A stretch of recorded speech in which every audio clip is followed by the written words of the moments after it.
Pois bem, pessoal, eu queria começar a nossa, a nossa aula comentando e conversando sobre dúvidas em relação ao assunto da semana passada, né? Na verdade, o assunto da semana foi meio que uma revisão de banco de dados, né? Principalmente da parte de consultas em banco de dados. Por que a gente revisou banco de dados, especificamente consultas?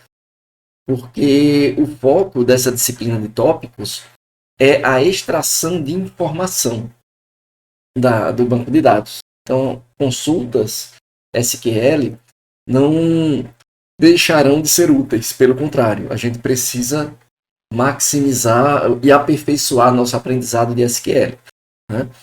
Então, a gente revisou, né, viu algumas atividades também, né, de revisão, vídeos curtos, como vocês puderam ver, e o objetivo é tirar dúvidas, né, a partir da atividade que foi passada, mas também se vocês tiverem outras dúvidas de outras consultas que eventualmente vocês se depararam com elas, a gente pode conversar também sobre isso, tá? O assunto da semana foca na otimização das consultas. Então, após essa otimização, a gente vai adentrar efetivamente em assunto totalmente novo, né? Pelo menos para a maioria. E a gente já adentra na descoberta de conhecimento em banco de dados, onde a gente vai ver mineração de dados, algumas ferramentas de mineração de dados, né?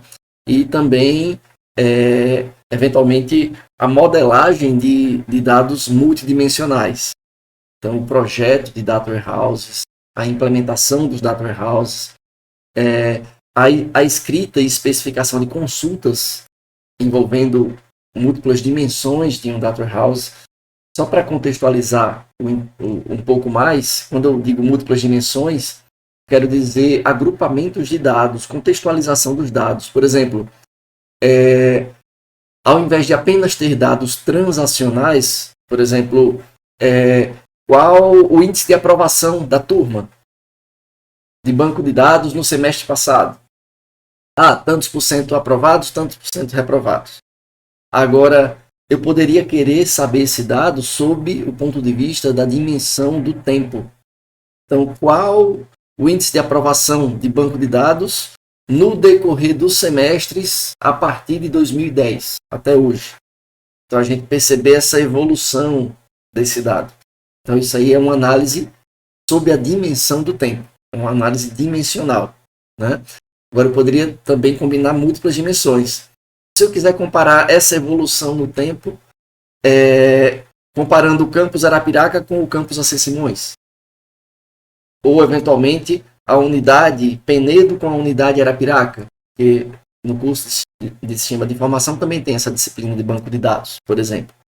Então, isso aí é uma análise agora multidimensional. Eu estou usando uma dimensão tempo, também uma dimensão localização, né, ou curso.